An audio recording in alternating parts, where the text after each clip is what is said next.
এই ডেজার্টটা আমি প্রত্যেক ঈদেই বানাই, আর যতবারই বানিয়েছি ততবারই প্রচুর প্রশংসা পেয়েছি। বানানো খুবই সহজ আর খুবই কম ইনগ্রিডিয়েন্ট দিয়ে বানানো যায়। প্রথমে কড়াইতে ঘি দিয়ে সেমাইটাকে ভেজে নিচ্ছি।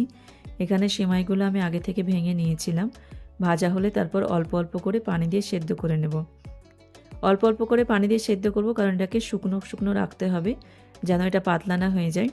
তারপর এটা মোটামুটি সেদ্ধ হয়ে গেলে হিটটা বন্ধ করে দিয়ে আমি এখানে কনডেন্স মিল্ক অ্যাড করে দিচ্ছি। এখানে গরম অবস্থাতেই কনডেন্স মিল্কটা অ্যাড করতে হবে, নাহলে সেমাইটা কিন্তু পরে শক্ত হয়ে যাবে।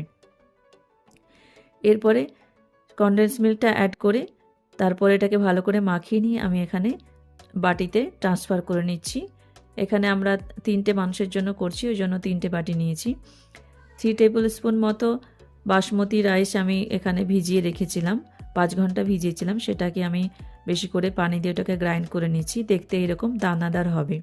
তারপর একটা পাত্রে 2 কাপ দুধ নিয়ে নিয়েছি, আর এখানে দুধটা ঠান্ডা থাকা অবস্থাতেই এখানে চালের গুঁড়োটা দিয়ে দেব। গরম অবস্থাতে একেবারেই দেওয়া যাবে না, গরম অবস্থাতে দিলে চালের গুঁড়োটা কিন্তু এখানে গুটি পাকিয়ে যাবে। এটা ফুটে গেলে তারপরে দিয়ে দিলাম একটুখানি কেশর, আর একটু পর দিয়ে দিলাম এলাচের গুঁড়ো। মোটামুটি ঠিক হয়ে আসলে তারপর এখানে আমি কনডেন্স মিল্ক অ্যাড করলাম। এখানে আমি হাফ কাপ মতো কনডেন্স মিল্ক অ্যাড করেছি। আপনারা এখানে মিষ্টিটা চেক করে করে এখানে অ্যাড করতে পারেন। তারপর দিয়ে দিলাম সামান্য একটু নুন। যে কোনো মিষ্টি খাবারে একটু নুন দিলে খাবারের টেস্টটা কিন্তু আরও বেড়ে যায়, এখানে মিষ্টির ব্যালেন্সটা খুব সুন্দর হয়ে যায়। তারপর এইরকম একটা কনসিস্টেন্সি চলে আসলে আমি হিটটা বন্ধ করে দিলাম। তারপর এটাকে সিমাইয়ের উপরে অল্প অল্প করে ঢেলে দিলাম। এটা দেওয়া হয়ে গেলে তারপর এখানে আমি ক্রাশ করা পিস্তা দিয়ে সাজিয়ে নিলাম। আপনারা ঈদের দিনের জন্য বানালে আগের দিন রাত্রে বানিয়ে রাখবেন।